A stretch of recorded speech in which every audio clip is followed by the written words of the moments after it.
Hoje a gente vai matar a vontade de falar do outro. Tá? A gente fica, às vezes, com certa culpa, né, de falar do outro. Hoje a gente está liberado para falar do outro. E nós vamos falar do outro e vamos falar de problema. Embora nós irmãos falamos assim, vamos deixar o problema de lado, eu vou fazer o contrário, vamos trazer o problema para cá agora. Tem uma frase muito interessante, muito simples e muito inteligente que define muito bem o que é um problema. Vocês vão concordar comigo que ela é extremamente simples. O problema não é o problema. O problema do problema é como eu encaro o problema. Todo mundo entendeu, né? Ótimo. Então, isso posto, nós vamos falar de um problema que nos atazana. O outro. O Jean-Paul Sartre, que era um filósofo francês, escritor, crítico de arte, ele escreveu muitas obras, contribuiu muito para o desenvolvimento da inteligência humana, da percepção da realidade, ou pelo menos ele contribuiu com uma visão diferente, existencialista, né, primando pelo valor do homem, do ser humano. Embora materialista, ele nos legou muitas coisas interessantes. Entre essas coisas, ele escreveu uma peça chamada Entre Quatro Paredes. A peça, eu não me lembro do título em francês, mas foi traduzida aqui no Brasil como Entre Quatro Paredes. E essa peça, ela trazia como enredo, né, 3 pessoas que se encontravam numa sala, numa estância fechada, num ambiente fechado, e supostamente essas 3 pessoas tinham desencarnado, tinham morrido e estavam no inferno. E aquela sala era um inferno. E interessante que cada um desses 3 era o carrasco dos outros 2. E eles passam, durante a peça, a falar sobre a vida. E eles comentam, inclusive, sobre o velório deles, cada um fazendo comentários a respeito de como foi o funeral e tudo mais. E aí começam a discutir sobre temas mundanos da vida, né, do dia a dia. Até que eles chegam a um determinado ponto e soltam a frase: o inferno, que era o que eles viviam, são os outros. O inferno são os outros. Será que Sartre tem razão? O inferno são os outros. O que vocês acham? Sem os outros ficaria mais fácil? Você está falando sinceramente? Se não é, então, olha, eu vou dizer para vocês o seguinte. Vou contar uma historinha. Deixa eu ver primeiro se a pessoa está aqui. De repente eu conto a historinha, a pessoa está ali e me processa. Não tá. Há um tempo atrás, na verdade, uns 2 anos atrás, nós fomos procurados por uma paciente, uma senhora, mais ou menos na faixa dos 40 e poucos anos, muito bonita, vistosa, uma pessoa assim, de um perfil assim clássico, né? E cheia de joias e tal, mas muito bom gosto, bem vestida, sóbria, vestida sobriamente. E ela me disse o seguinte, aquilo que todo terapeuta gosta de ouvir. Me indicaram o senhor, disseram que o senhor é um terapeuta muito competente. Já foi propaganda enganosa, né? Eu fiquei desconfiado, mas quando vem com essa introdução, ou seja, eu tenho que consertar a TV quebrada e dar a garantia extendida. Então aconteceu o seguinte, ela disse, senhora, eu estou sofrendo muito, minha vida não é fácil, eu não aguento mais viver do jeito que estou vivendo. Aí eu disse, mas o que está acontecendo? Eu tenho um problema muito sério. Vamos lá, qual é o seu problema? Meu marido. O seu problema é o seu marido? Sim, eu não aguento mais viver com esse homem. Ele é o seu problema? Meu problema. Para dizer a verdade, não é só ele. Eu tenho outros problemas. Se eu ficar contando aqui, o senhor vai ter que fazer uma sessão dupla só para contar os problemas. Mas vamos então nos concentrar naqueles mais graves, né? Meus filhos, eu tenho um casal de filhos, sempre foram um problema para mim, desde que nasceram. Ok, marido, 2 filhos, 2 filhos. Mais alguém que é problema para a senhora? Olha, eu me dou bem com a minha mãe, mas o meu pai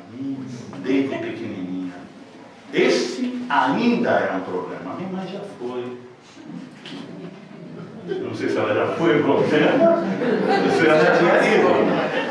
Mas enfim, ela disse, eu falei assim, não, o meu marido ainda, o meu pai ainda é um problema para mim.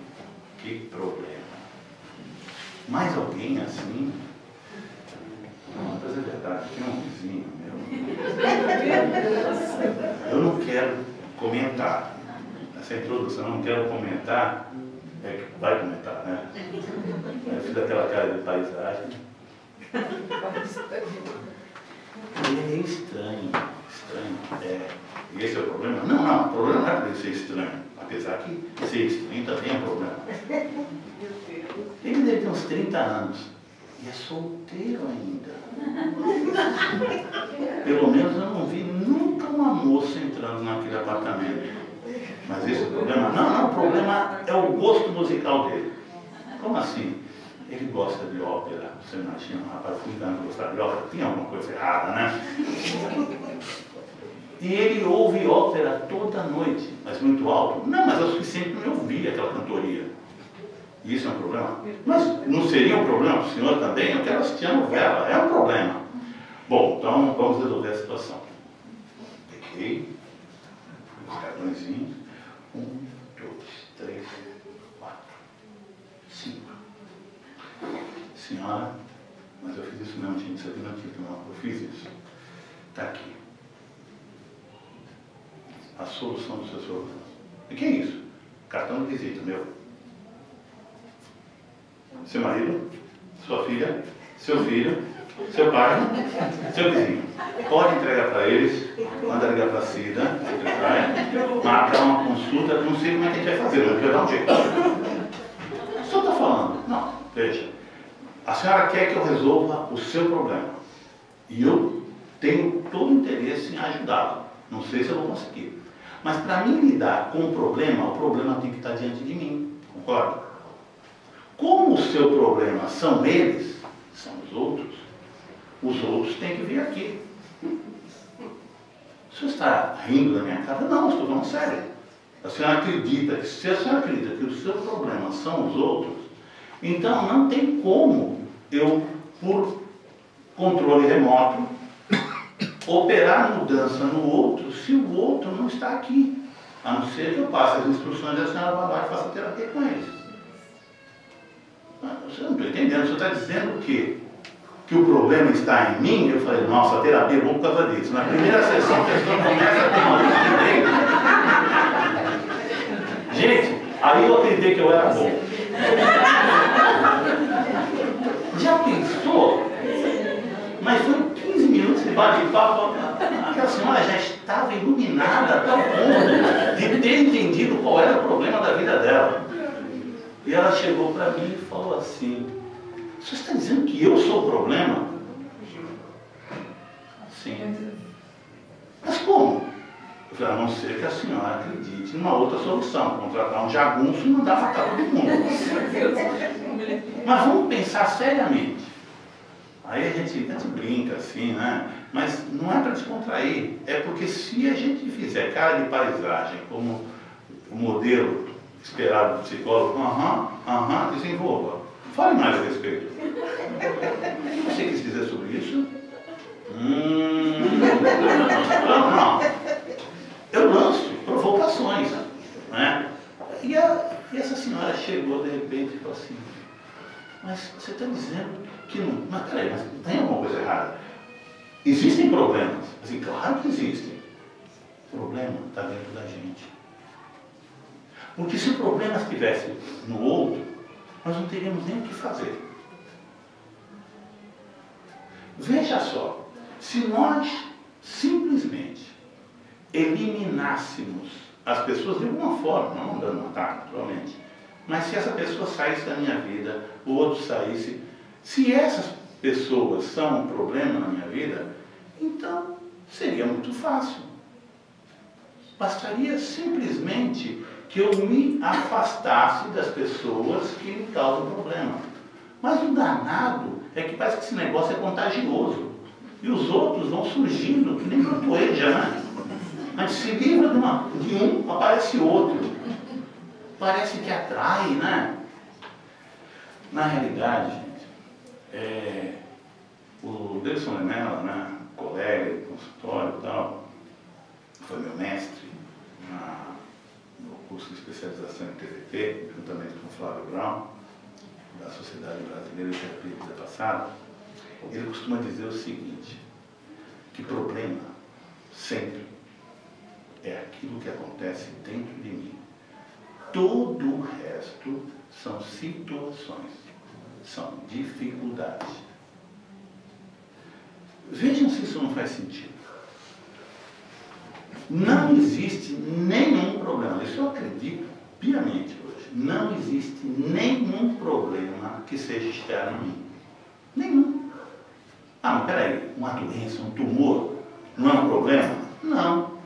É uma dificuldade, é uma situação decorrente de um problema, uma causa que é espiritual. E não precisa ser espírita para acreditar nisso. As neurociências, a psicossomática demonstra isso, que as doenças decorrem de conflitos entre o meu pensar e sentir. Portanto, a causa não é a doença. A doença é a manifestação de uma causa que é anterior ao corpo. O corpo é manifestação do quê? Do espírito. O corpo com todos os seus atributos. Saúde, doença. Olha como a coisa é complexa e ao mesmo tempo extremamente simples. Imaginem vocês que tudo o que ocorre à minha volta são situações. Como na frase, o problema não é o problema. O problema do problema é como encara o problema. Ou seja, a maneira como eu reajo, a maneira como eu me sinto, a maneira como eu interpreto as situações que ocorrem à minha volta, é que vão determinar a minha felicidade e o meu sofrimento. Não é o outro. Um dia eu falei uma coisa que deu um bricocó, não é aqui. Eu falei uma frase que eu costumo falar para os pacientes também. Nada é pessoal. Ah, não é possível. Nada é pessoal. Eu sei que o cara vai lá, me passa a perna e não é pessoal? Não. Qualquer coisa, pode pensar. Quando eu falei isso, teve uma senhora que levantou a mão lá atrás, né? Quer dizer que se meu marido me trai, não é pessoal? Não. Eu não acredito. Vamos lá, vamos ver o que você acredita. Lembra dessa senhora? Foi difícil, né? Ficou brava comigo. Ela falou assim, você imagina que o seu marido, hipoteticamente, mas pelo visto não era hipoteticamente, decidiu às 15 para as 8 da manhã, enquanto estava comendo aquela torrada, passando aquela geleia de morango, eu acho que eu vou trair minha esposa hoje. Eu vou fazer de propósito. Não porque eu queira. Só para infernizar a vida dela. Isso passa pela cabeça de alguém? Por que eu digo que não é pessoal? Nada é pessoal. Porque tire você da situação e coloque outra pessoa e veja se a pessoa se comportaria da mesma forma. Se comportaria? Então não é pessoal. Ah, mas meu chefe não me deu aquele aumento que eu merecia, deu para outro. Tira você, coloca a outra pessoa ali, ele faria diferente? Não. Porque ele quer agradar alguém que para ele é importante. Então é para ele. Todos nós, sem exceção, agimos positivamente. Positivamente não significa que seja bem ou bom. No meu interesse, todos nós buscamos uma coisa que Aristóteles dizia. O homem é um ser teleológico, ou seja, toda ação humana é voltada a um objetivo, ao atingimento de uma meta, de um objetivo, enfim, de algo que ele quer conquistar no futuro. E esse bem maior é a felicidade. Então, todas as nossas ações, sem exceção alguma, visam a minha felicidade. Ou seja, o que é melhor para mim. Isso não significa que seja bom, repito, e nem que seja melhor. Mas tudo que eu faço Eu escolho pensando que é melhor ou menos doloroso, mais vantajoso, mais justo. E daí vocês colocam qualquer coisa. Desde enrolar alguém, matar uma pessoa, torturar. Quem faz qualquer uma dessas ações se justifica dizendo, eu acho que está certo, porque mereceu. Ou seja, isso, por incrível que pareça, pode parecer assim uma coisa que depõe contra o processo evolutivo, que depõe contra tudo aquilo que o Cristo nos ensinou, mas não. É justamente o fato de querermos o melhor, mesmo cometendo erro, é que nós evoluiremos. A partir do quê? Da experiência. O fato de eu fazer alguma coisa, decidir algo, pensando que o resultado será bom, não garante que esse resultado seja bom, mas me garante uma coisa, haverão resultados. Dos resultados surgirá a experiência. Ou seja, quando eu faço alguma coisa, qualquer coisa, eu tenho um resultado, não tenho castigo, nem prêmio. Deus não é contador. Desculpem os contadores. Deus tem uma frase que eu acho maravilhosamente para colocar ela no lixo. Deus escreve certo por linhas tortas. Eu discordo totalmente. Deus não escreve porcaria nenhuma. Deus é editor. Ele publica. Deus nos dá folhas em branco para que nós, com o lápis do livre-arbítrio e com a borracha da reflexão, possamos escrever aquilo que nós achamos que seria um enredo melhor para a nossa história. E com a borracha da reflexão, a gente pode ter tempo de apagar e escrever outras coisas. Chega no final do dia, ou no final da hora, ou no final do minuto que antecede a ação, eu entrego as folhas na mão de Deus. E Ele, simplesmente, publica. Deus não escreve nada. Ele publica. Mas só que tem uma coisa, Deus é bom pra caramba. Ele está nesse negócio há muito tempo, tem uma experiência vastíssima. Depois que ele publica, ele ainda chega no dia seguinte, no momento seguinte, no segundo seguinte, e fala para você, olha, está publicado, já vai para o mercado. Mas, se você quiser, vai escrevendo uma nova versão. Aproveita os resultados da crítica, os feedbacks da vida, e faz as correções que você acha que deve fazer. Mas que você acha que deve fazer. Que eu publico de novo. E a gente vai tendo essa oportunidade de fazer novas edições de nós mesmos a cada momento. A cada momento. E onde é que entra o outro? O outro é o nosso leitor. É o nosso crítico. O outro é o espelho que me revela a qualidade da minha ação, ou, pelo menos, me indica como é que eu estou indo. Não significa que todo crítico esteja certo, mas todo crítico sinaliza algo que pode me ser útil. Por isso a importância do outro na minha vida. O outro não determina a minha vida, mas o outro me favorece a experiência do atrito para que eu possa me mover diante do incômodo. Que coisa maluca, agora tem nó na cabeça, né? Vou falar para vocês, vocês estão sentados nessas cadeiras confortáveis, de plástico, que são confortáveis, elas são feitas de maneira ergonômica para poder cansar o mínimo possível. Só que se vocês ficarem muito tempo na mesma posição, ainda mais com a perna dobrada, vai parar a circulação. Certo?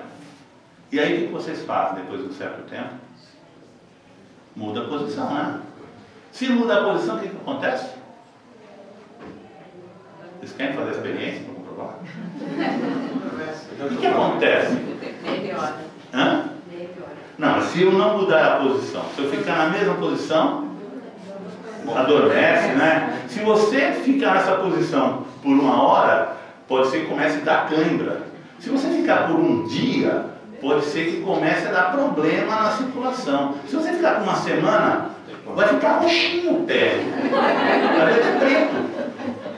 1 mês, já não está mais lá o pé. Certo? Por quê? Porque você não ouviu as sinalizações do corpo alertando para a necessidade da mudança. Correto? Portanto, todo e qualquer incômodo nos favorece a mudarmos de posição. Olha que coisa interessante. Doença, sogra. Não tem uma relação, tá? Cunhado desempregado, vizinho que gosta de tocar funk, né? Vendedor de carneiro, enfim, chefe chato, professor sem vontade de dar aula, carro que morre pela 3ª vez naquele dia que você está atrasado, tudo, conta de telefone que veio muito alta, qualquer coisa, né? Aparelho eletrodoméstico quebrou, não tem garantia, ou então a garantia fica em Pirapora do Norte, né? Tudo aquilo que nos incomoda nos convida a mudar de posição. Olha que coisa interessante. Por isso que nós devemos ser extremamente otimistas com tudo aquilo que nos acontece. Não porque vamos fingir que a vida é bela e somente bela. Não, a vida nos traz situações para exercitar o movimento. E agora nós vamos chegar... Nós temos ainda 3 horas mais ou menos, né? Então, olha só. Eu adoro falar sobre isso aqui, melhor do que falar do suicídio na outra hora. Nossa, né? Mas enfim, olha só. Imagine a seguinte situação. As nossas relações, na boa, vocês acham que a família foi constituída uma estrutura universal para ser o reencontro de almas afins? Só? Vamos imaginar, exceto alguns que talvez estejam aqui só estagiando na Terra, mas são espíritos evoluidíssimos, né? Todos, ou a maioria de nós, está aqui para aprender. Um processo de aprendizagem. Portanto, nós, em vidas passadas, mas não só em vidas passadas, a semana passada a gente já pisou no carro de alguém, já tratamos alguém mal, né? Já ignoramos que aquele ser humano que está, aliás, aquela coisa que está do lado da caixa do supermercado, é um ser humano, não é o apêndice da máquina, né? Tem nome, às vezes o nome é até pitoresco, mas tem um nome, né? Mas a gente trata como se fosse uma coisa, né? E quando a menina está lá atrasada, a coitada está ali, não sei quantas horas, ela precisa sair do caixa para ir, não sei por quê, comer, ou ir no banheiro, aí a gente fala, justamente comigo?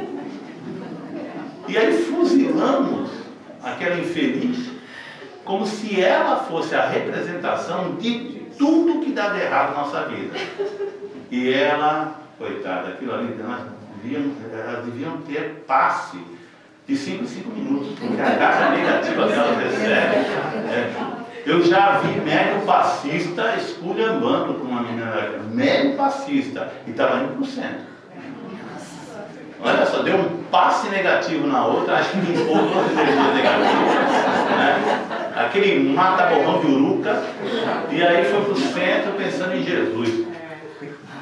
Enfim, mas tem. Pô, já estou bem fechada de gente que foi fazer palestra, deixa pra lá. Aí chegou o irmão, vamos agora na família. Eu estava ali na frente dele. Oi, tudo bem? Quem é você? Aquele que você xingou, lembrou da minha mãe, não sei o que ela fazia. Já acontece, gente. Então vejam bem essa situação. Se a relação humana é humana, independente de estar encarnado ou desencarnado, é aquilo que nos favorece o desenvolvimento das nossas habilidades, não só sociais, mas para que nós possamos crescer como indivíduo, né?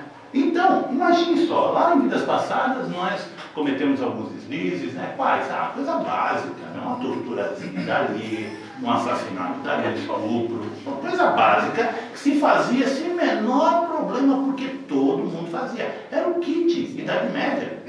Todos nós fazíamos. Assim, gente, quem é que estava aqui na Idade Média? Os marcianos?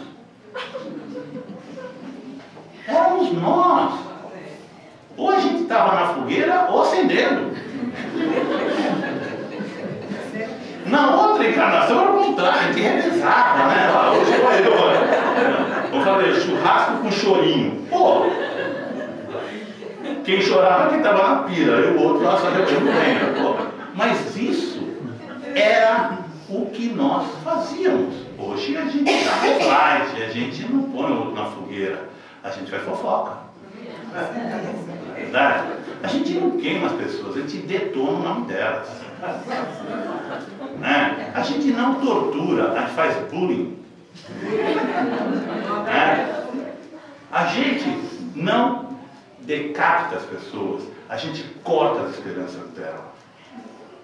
A gente não mata a pessoa, a gente mata o tempo dela. A gente não rouba tesouros, a gente rouba a vida. Mas nós temos jeito, claro, se não tivéssemos, não estaríamos aqui, apostaram na gente, que a gente pode aprender, e claro que pode, e aprendemos com os erros. Então imagine o seguinte, nessa história toda, de tantos crimes, tantas coisas erradas, nós precisamos nos harmonizar, né? Ou seja, entrarmos em equilíbrio com as pessoas que nós ferimos, que nós magoamos, mas também que nos magoaram, que nos feriram. Bom, aí uma questão de logística, né? Imagine, se a gente tem logística aqui, imagina no plano espiritual. Os caras estão muito mais à frente do que a gente, né? Os caras somos nós, né? Mas enfim. Imagine que se você quisesse corrigir um relacionamento trazendo harmonia, qual seria a maneira mais inteligente de colocar essas pessoas para se harmonizarem? Fazendo uma nascer aqui em Santos e a outra no Piauí? Colocando Skype entre elas? Vamos nos harmonizar assim? Né? Vamos colocar como vizinhos? Primeira oportunidade, casco fora. Poxa, Deus manja das coisas. Criou a família. A gente fala que um dos problemas maiores que o Espiritismo vem revelar, né, problemas, é a obsessão, né? Nós acreditamos piamente que existe uma maneira tranquila de minimizar o número de obsessores que temos. Tenhamos filhos. Muitos. Porque depois também vem os apegados. Noras, genros, netos, né? Se tivermos sorte, se formos bonzinhos, todos reencarnarão. O que é pior. Alguém convivendo com você, que você tem a oportunidade, entre as várias rotinas da vida, entre os vários acontecimentos, poder sensibilizar e ser sensibilizado, ou alguém que fica 24 horas por dia atormentado pela memória daquilo que foi feito a ele, querendo vingança. Então, vejam que até a obsessão ela tem uma utilidade. Mas pode ser minimizada a partir do momento que eu encaro que, por exemplo, a minha família é um campo de batalha que pode se transformar num campo de cultivo de relacionamentos. E vai ser difícil. Não existe família Walton. Quem é rodado sabe o que eu estou falando. Boa noite, John Boy. Boa noite, Mary Ellen. Boa noite, vovô. Lembra da série? Quem tiver, entra no YouTube, vê lá. Os Waltons. É a coisa mais patética que tem, mentirosa. Era uma família que morava na montanha, lá na década de 30, nos Estados Unidos, em plena recessão econômica, todo mundo era feliz, não sei porquê. Mas enfim, eles iam comer castores esquilos, né? Essas coisas. E todo final da seriado era como? Era a câmera ia se afastando, aquela casa na penumbra, aquela luzinha, né? E esses boa noite papai, boa noite mamãe, boa noite boa noite cowboy. Igualzinho aqui, né? Mãe, cadê minha calça? Não lavei, cadê meu tênis? Ah, tá todo furado, não sei o que. Apaga essa luz, moleque, desliga esse computador, você tem que acordar cedo. Assim, mãe, olha só, pegaram no iPad. Portanto, essa é a família real. E é a família que vai nos ajudar a superar as nossas dificuldades. Aí a gente entra, para não ficar muito tempo, senão vocês vão ficar dormindo. Tem um pessoal que está dormindo, mas vamos lá. Olha só para finalizar, né? Olha, 8h30 ainda está, né? Então tá bom. Quando vocês enjoarem, vocês falam, porque eu adoro falar. Ainda mais quando incorporo, que nem agora. É sério, gente. Pessoal, uma vez uma paciente que perguntou para mim, o senhor é médico? Eu falei, não, já passei disso, sou máximo. Claro, você tem que ser humilde, mas não é também tem que, né? Olha só. Na realidade, o que acontece? A pessoa pergunta assim, o senhor sabe quem é o seu mentor espiritual? Eu falei, tenho certeza. Depois de vários estagiários, porque não tinha nenhum que se candidatava, era só estagiário. Aí, graças a Deus, morreu Costinha. Então, veja só, eu tenho um assessor bem moral, Então, olha só, gente. Vamos entrar na questão, no cerne da questão, que é a questão do relacionamento. Né? Gente, na boa, tem um cara chamado Rubem, como é que é? Rubem, aquele cronista. Vou falar um negócio que o cara escreveu, eu não sei o nome dele. Rubem, não sei da sua. Não, isso aí é crítico, Esse não escreve nada, só mete o pau dos outros, Rubem, não sei o que, Rubem Braga, não sei. Rubem Alves, boa. Rubem Alves escreveu uma crônica inteligentíssima no modo dele. Ele falava que os relacionamentos humanos se dividem basicamente em dois tipos: tênis e frescobol. Alguém já leu essa crônica? Muito 10. Vocês sabem o que é um jogo de tênis, né? É um jogo chique, onde geralmente são pessoas bonitas, ou mais ou menos bonitas, que jogam, muito ricas, né? Mas é extremamente violento, traiçoeiro, sacana. Porque ele aposta, o jogo de tênis, ele aposta no quê? Sempre na vitória de um sobre o outro. Mas não é uma vitória qualquer. Você se faz uso de toda a malícia, de toda a cara de pau, para explorar justamente as fraquezas do outro. Você trai o outro, você faz aquela cara que vai dar uma raquetada daquelas bem, e aí pega, vem correndo esbaforido, enrola na rede, né? Ou então faz aquele olhar, né, para aquele canto e joga a bola lá. Ou seja, o objetivo é enganar o outro e fazer com que o outro erre. Mas não é errar pouco, é errar muito. Se de preferência é que ele quebre a cara no chão. Esse é o objetivo. Humilhar o outro. Esse é o objetivo do tênis. E o objetivo do frescobol? Você já viu um frescobol? Já viram o pessoal jogando? Qual é o objetivo do frescobol? Acolher o adversário. E manter a bola no ar. É não deixar a peteca cair. Aliás, não é o adversário, é o parceiro. É o parceiro. No frescobol é um jogo cooperativo, cujo objetivo e a felicidade é não ter derrotados. Não tem. Todos vencem ou todos perdem. Mas ninguém perde. Porque o objetivo do frescobol é jogar a bola para o outro para que a bola se mantenha. E eu procuro identificar as fraquezas do outro, não para explorá-la, mas para poder compensá-la. Se ele não tem fôlego, eu não vou jogar a bola muito longe, e nem com muita força. Eu jogo na medida exata. E aí existe toda uma perspicácia, uma inteligência muito maior que do tênis. Porque você tem que se colocar no lugar do outro e dar a bola para ele fazer uma sacada maravilhosa. E aí você acolhe aquela bola e se por acaso teu parceiro erra, você se sente culpado. Porque você jogou muito forte. Jogou de uma maneira que o expôs. Que não explorou as capacidades dele, mas a deficiência que você não enxergou. O que isso tem a ver com relacionamento? Como dizia o nosso cronista, nós ou jogamos tênis ou frescobol com todas as pessoas. Todas. Parentes, até aquelas que nós dizemos que amamos. Cena, 7h30 da manhã, 7h30 não, porque eu acordo bem 6h15. Aí chega, eu olho a cesta de lavar roupa e vejo aquela camisa linda, maravilhosa, laranja, adoro laranja, que está lá para lavar. Adivinha o que eu falo do banheiro? Querida, me traz aquela camisa laranja que eu gosto muito. Aí, olha o tênis. Pô! E ela estava lá.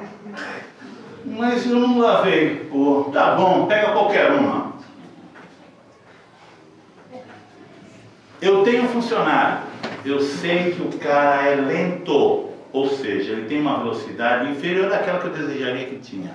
Pois é para ele que eu vou dar o trabalho que precisa ficar pronto hoje. Por quê? Tênis. Eu jogo com mais força que ele pode suportar. Eu tenho uma situação que tem uma pessoa que fica apavorada toda vez que tem um problema para resolver. Eu pego, aumento o problema. E quando ele vai chegar, eu falo, você está nervoso por quê? Eu chego para uma pessoa que realmente é tensa e falo, eu vou espezinhando, e quando ela pega a calma, calma, não é para tanto. Aí faço cara de Chico Xavier, falo que nem Divaldo. Né? Nossa, você nem parece espírita. Né? Então, esse é o tipo tênis.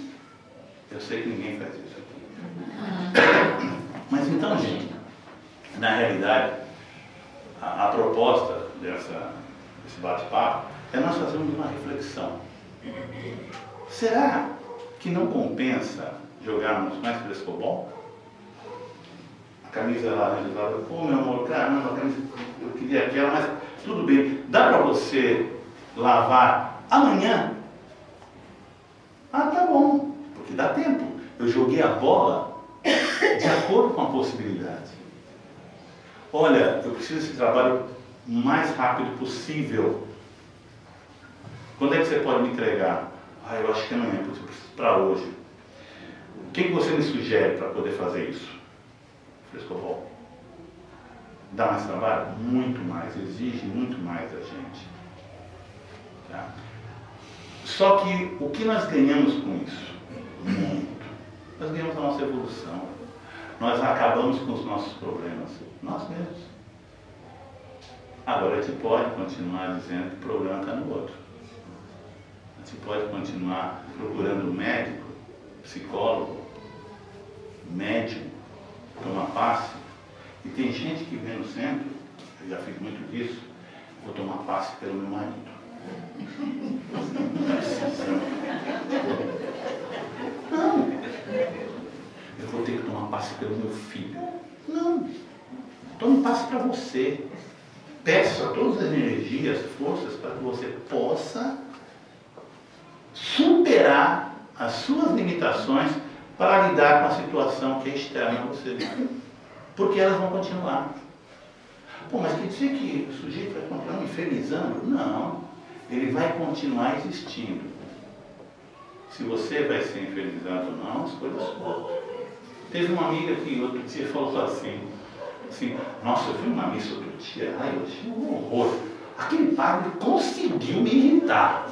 Ele conseguiu me tirar do sério. Imagina você, ele estava falando que esse negócio de encarnação é tudo uma besteira. O cara tem a ousadia de falar aquilo, eu fiquei mal, caramba, nossa, ele conseguiu estragar meu dia. Peraí, você está na igreja dele. Você está ouvindo aquilo que você acha que ele está equivocado, que você tem certeza, e você fica irritada com ele. A irritação é sua, não é dele. Ele só está fazendo aquilo que ele acha que é o melhor. Um dia, ele vai entender, e você também, porque não está pensando que ele tem todas as respostas. Não temos não. Não temos não. Então, gente, é isso aí. Alguém gostaria de fazer alguma pergunta? Quem vai ficar na registrado? Nossa, isso aqui vai dar royalties. Algum comentário, gente? Por favor, eu fico até inibido, faz a impressão que enrolei todo mundo legal, né? É complicado, né? Diga. Até onde ele tem o problema? Sim. Nós temos que assumir toda a culpa. Nós temos que viver toda a responsabilidade. Bom, vamos entrar na culpa. Até onde a gente deixa de ter a culpa? Até onde? Até onde você usa um termômetro? Qual a utilidade de um termômetro? Para quê? Se for temperatura corporal, por isso que eu vi. Vamos dizer o seguinte. A culpa, ela tem a mesma importância do termômetro. Ela serve tão somente para indicar que algo de errado, ou de inesperado, ou de não desejado aconteceu. Isso é a culpa. Então ela serve como indicativo, como termômetro. Ele indica que tem alguma coisa errada com o meu corpo. Mas o termômetro ele não fala mais nada. Ele não dá qual é a doença, não diz quando começou, qual o tratamento, quanto tempo vai durar, o que você tem que fazer. Nada. Ele só te indica que tem algo que não bate e que você tem que agir. Como? Ou tomando um remédio, caso você tenha já experiência que possa te dar segurança por saber qual é a causa, ou te indica que você deve procurar a ajuda de alguém que possa te dar esse socorro, mas também indica outras coisas, te leva à reflexão para ver o que você acha que aconteceu antes para ter causado aquilo. Mas a vida continua. Porque se você ficar olhando para o termômetro, a febre não baixa. Como também não baixa se você ficar preso à culpa. Não baixa o teu sofrimento. A culpa, ela deve ser substituída o quanto antes por ação. E ação tem uma palavra que identifica bem: responsabilidade. Nós não devemos assumir culpa nenhuma, porque a culpa é cômodo. Pode parecer estranho, né? Como pode ser a culpa ser cômodo? É cômodo. Sabe por quê? Eu acho que eu já falei isso aqui num outro dia, na primeira vez que eu vim aqui, mas faz tanto tempo que o pessoal deve ter esquecido, então nem lembro. Foi ano passado, então, nossa, o pessoal já deixou aquele centro, mudou de centro, né? Foi para outra região, né? Então, na realidade, gente, acontece o seguinte: nós fizemos uma palestra uma vez sobre culpa, né? Superando o sentimento de culpa.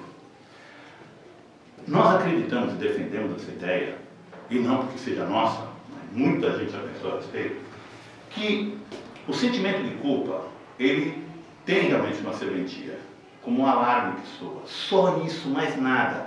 O sentimento de culpa tem uma validade muito restrita, como mussarela fresca. No dia seguinte você joga fora, porque senão vai dar problema. Veja só, se entra uma criança aqui jogando bola e derruba aquele vaso e quebra, como é que essa criança fica? Se ela for uma criança... Envergonhada, e se ela tiver pais enérgicos, com medo, certo? Assustada. E aí ela começa um processo de ansiedade e de angústia por conta do que virá como punição, ok? Porque está escrito, e não é no livro de Deus, mas está escrito em algum lugar, foi escrito e repetido, reimpresso tantas vezes ao longo das nossas várias encarnações, que todo erro deve gerar sentimento de culpa, e toda culpa é punida. E somente a punição pode trazer alívio da consciência. Por incrível que pareça, o perdão não processa esse alívio. A criança pequena, se ela quebra alguma coisa e você, logo em seguida, dá um tapinha no bumbum, ou põe ela de castigo, fala, você vai ficar aí 1 hora, ou você não vai comer hoje no McDonald's, você não vai jogar videogame, você não vai assistir Zorra Total, meu Deus. Mas enfim, o castigo que você der para ela tem o valor do quê? De uma punição, certo? Como é que a criança age depois que foi punida? Alívio. E o que ela faz logo em seguida? Volta a viver. Brinca e quebra outro vaso, inclusive. Até porque existe um valor pedagógico que nós acabamos de fazer. Meu filho, é o seguinte, hein? Agora você aprender a regra do jogo. Todo erro vai gerar culpa. E toda culpa só vai ser aliviada se você for punido. Portanto, uma besteira, uma palmada. Zera a conta e você pode continuar fazendo besteira. Porque é assim que funciona. Veja, a criança, ela aprende que ela sobrevive a um tapa. Portanto, o preço a pagar é o sofrimento que passa. Imagina essa criança que quebrou o vaso, se eu chegasse e falasse para ela assim, você pensa que eu vou te castigar? Não, você vai falar para o seu pai quando ele chega hoje à noite. Como é que fica? Você faz alguma coisa? Da agora até a noite? Nada. É capaz de limpar a privada com uma escova de dente. Vai engraxar todos os sapatos. Vai fazer tudo. O que for possível. Mas você fica paralisado. É o que a culpa faz. Aí, você fica e chega à noite, o pai cansado. Aí a mãe, olha, quebrou aquele vaso não estava cinza da tua mãe. Né? Aí o que acontece? A criança está ali apavorada, porque já está aquela tensão acumulada o dia todo. E aí o pai fala, eu estou cansado, eu vou dormir amanhã, eu converso com ela. Ela não dorme, ela tem pesadelos, diarreia, tudo. E aí acontece o pior, o impensável da tortura. O pai no dia seguinte é promovido. Vamos tomar uma pizza todo mundo. O meu castigo. Como é que fica o meu castigo? Não tem. E fica um débito enorme, um buraco. E aquele castigo que não veio. Pode ter certeza. A criança vai fazer qualquer coisa para ser punida. Por quê? A lógica é perfeita. Quando eu sofro em decorrência do problema que eu causei, eu zero. Toda a nossa sociedade é estruturada assim. Errou, pagou a multa, zerou. Você tem dinheiro para pagar uma multa? Ufa, estou livre. Para quê? Para fazer de novo errado. Por quê? Porque não há um investimento na responsabilidade. Isso dá trabalho. E outra, não é vantajoso para alguns. Enquanto houver o sentimento de culpa permeando a nossa sociedade, as pessoas vão precisar de gente intermediando o castigo. É o padre, é o médico, é o mentor, é o psicólogo. É qualquer um que possa servir. Ah, você tem moral, fala, pede lá para o mentor, vai, eu estou precisando, vem aqui, pede, né? Faz prece para mim, a tua prece é mais forte. Vai lá na igreja, pedir para o padre rezar para você. Vai no psicólogo, você vai ter que dar um jeito na minha vida, não vai? Por quê? Culpa. A culpa te coloca prisioneiro do intermediário, não é nem de Deus, é do intermediário, que ele faz gato-sapato de você, porque ele sabe do esquema, ele sabe que você anseia por uma punição. Daí vem pessoas que escolhem sofrer para poder antecipar o mais rápido possível o sofrimento, de maneira a zerar a conta, porque a lógica não é só para uma criança de 5 anos, é para um adulto reencarnante. Imagina, eu fiz coisas erradas lá na vida passada. Pô, qual é a lógica? A lógica certa é aquela, eu venho, eu reencarno para poder assumir as responsabilidades das minhas atitudes e encarar de frente resultados, não castigos. Não é aquela mulher que é meu castigo, meu filho que é meu castigo, meu emprego que é meu castigo. Não, resultados de escolhas, conscientes ou inconscientes. Quando eu assumo isso, a vida não é punição. Existem dificuldades a serem superadas, mas aí eu prefiro a culpa. Porque a culpa é o caminho mais fácil. É baixar a bundinha para tomar o tapa. E tem gente que passa uma encarnação, 2, 3, tomando tapa. Porque é melhor. Porque tomando tapa, eu não tenho que mudar. Por isso que a gente não tem que assumir culpa. A gente tem que assumir responsabilidade. Não, a minha responsabilidade. Exemplo prático. Eu estou estacionando meu carro aqui na frente do centro, aí eu vou fazer uma manobra e quebro a lanterna de um carro atrás do meu. É uma BMW. E o meu carro é uma Brasília amarela. Como é que fica? Eu pego devagarzinho, saio com o meu carro, estaciono 2 quadras, estou livre. Só que quando eu vou olhando, vou voltando para o centro, eu vejo que tem um monte de gente na janela. Será que alguém viu fazendo isso? Aí eu estou aqui fazendo a palestra, aí entra um cara, dá licença, eu queria falar com... Falei, o cara, o dono da BMW. Eu queria saber quais são os dias que tem curso aqui. Aí eu saio daqui do centro, olhando assim, né? Aí eu quero falar com o senhor, viu? Eu falei, meu Deus, é o dono da BMW. O senhor esqueceu o seu aparelho em cima da mesa. Ah, tá, obrigado. Aí chega em casa, toca o telefone. Nossa, é o dono da BMW. Aqui é da revista Veja, se eu gostaria. Não quero assinatura nenhuma. Gente, isso é culpa. Agora imagina só. Eu quebrei a lanterna, peguei o cartãozinho, aquele que sobrou daquela mulher que eu entreguei os 5, né? Aí eu falo assim, olha, por favor, entre em contato, infelizmente quebrei sua lanterna. Eu sei que eu não vou ter dinheiro, mas vou colocar lá. Aí o cara vai ligar para mim, pô, você quebrou minha lanterna? Tá, eu quero o seguinte, eu lamentavelmente estou desempregado. Não, então, eu trabalho, enfim. Agora eu sou psicólogo, sou professor, pronto, pior ainda, né? Aí, pô, tem professor aqui, só está estudando, Deus está me sonhando. Desde que me estou maravilhosa, eu tenho essa coragem, mas olha só, mas veja que abri, aí eu pego e deixo lá. Eu não tenho dinheiro para pagar, mas eu me comprometo a assumir a responsabilidade. Vou te pagar R$5 durante 20 anos. É o que eu posso oferecer. Vai tomar banho, não sei o quê. Mas, pô, tudo bem, mas eu não fico com culpa, porque eu assumi a responsabilidade. Essa é a diferença. É duro a gente aceitar isso. Pô, o dia que nós aceitarmos, eu fico desempregado, ninguém vai procurar terapeuta. Mas não, ainda tem um tempo, não, tem um bocado de gente que não sabe essa história, então antes de conta, né? Tem outro capítulo ainda. Então, gente, a questão é muito, olha, gente, pode ser muito banal, mas é isso mesmo. Se você conseguir entender isso, introjetar isso, que nada é contra você. Primeiro, nada é pessoal. Você erra por uma condição natural de aprendizagem. Porque ninguém aprende com acerto, gente. A gente faz a prova, tá lá, 10 questões. Aí te recebe, tirei o 7. Para onde é que você volta a tua atenção? Para o certo?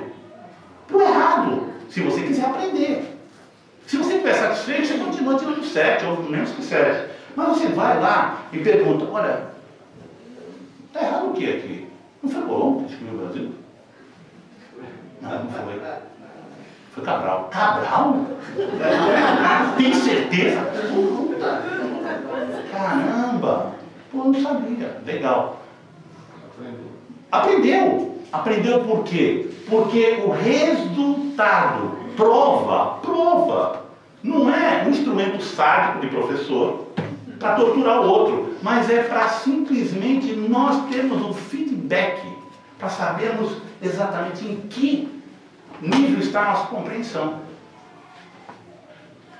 Esse é um dos pressupostos. Outro, eu sempre faço tudo melhor. Outro dia desse, eu fiz uma palestra sobre suicídio, veio uma pessoa lá no centro, falou assim, nossa, o senhor falou um negócio, eu estava pensando em matar, por quê? Aí ele falou o motivo. Foi um bate-papo de meia hora. Eu não convenci ele, só mostrei evidências de que aquilo que ele acha que ele fez de errado, hoje, foi a melhor coisa naquele momento que ele decidiu. Mas o fato de ele ver hoje como erro é maravilhoso, sinal de que ele aprendeu. Porque senão ele estaria cometendo as mesmas coisas. Então, quando a gente percebe isso, Aí a gente vai ter que ter coragem com uma coisa, gente. Isso não tem jeito. A gente tem que largar o vitimismo.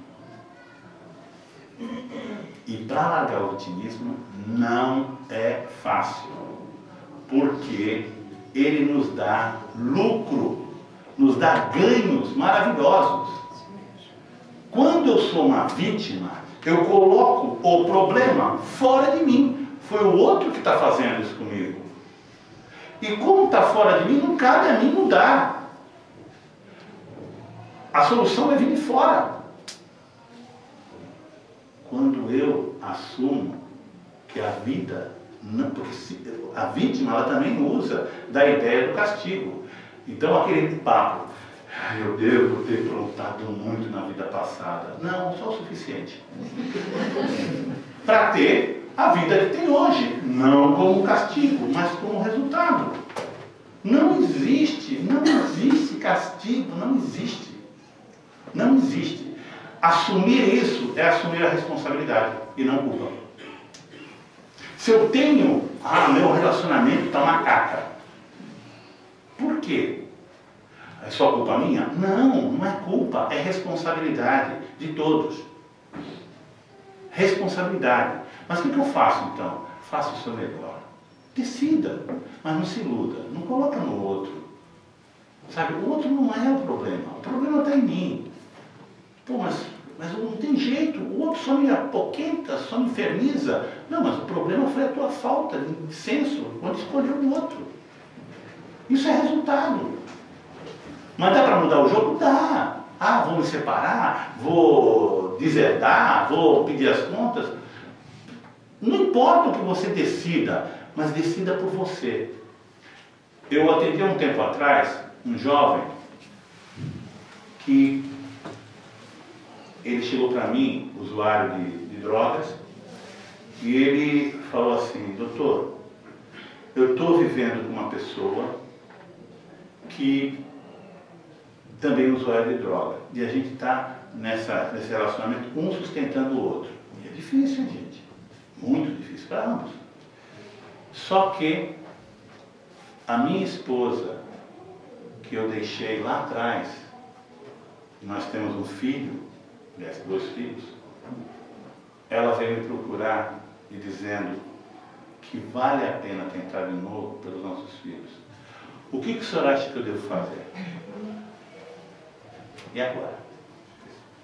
O que a gente fala? Eu falei: decida, não pelos seus filhos, não pela sua companheira, não pela outra. Decida por você. E assuma, na boa, com coragem, os resultados da tua escolha. Porque você pode decidir ficar com a tua companheira, dizer tchau para a tua família, e a tua ex-esposa encontrar um parceiro muito bom que dê a eles um pai que eles merecem, que eles precisam. Mas pode ser o contrário, você pode decidir ficar com a sua família e reconduzir todos a uma superação. Gente, não existe o certo ou errado. Vocês sabem aquele rapaz que assassinou 12 pessoas no cinema, lá na pré-estreia do Batman? Dizem, não sei se é verdade, que 2 anos antes ele pensou em suicídio e fez terapia. E o terapeuta convenceu ele a não se matar. O terapeuta agiu certo ou errado? Não cabe, não dá para a gente saber o que é. Porque já dizem, né? O resultado das coisas em mim, eu assumo. São resultados em mim, que vão trazer outros resultados e novas escolhas. Mas o resultado na vida dos outros eu não tenho a mínima ideia. Eu não tenho a mínima ideia. Eu posso estar fazendo hoje aqui um desserviço. Falando tudo isso bonitinho, vocês estão se divertindo e de repente saem daqui e tomam uma decisão na vida de vocês que vai trazer reflexos negativos na vida dos outros. Olha só. E aí? Como é que eu fico? Não dá para saber. Sabe quem tem que se conter? Tem que se contentar? Temos que fazer o nosso melhor. Só isso. O nosso compromisso tem que ser com o melhor. Qual é o melhor que eu posso fazer agora? É esse. Pode ser que daqui a uma hora eu pense de novo: puxa, eu poderia ter feito diferente. E faço diferente. Mas é só esse compromisso. Jesus e todos os mestres que aqui tiveram, eles mesmos, a boca deles, jamais disseram: sejam bons, sejam melhores.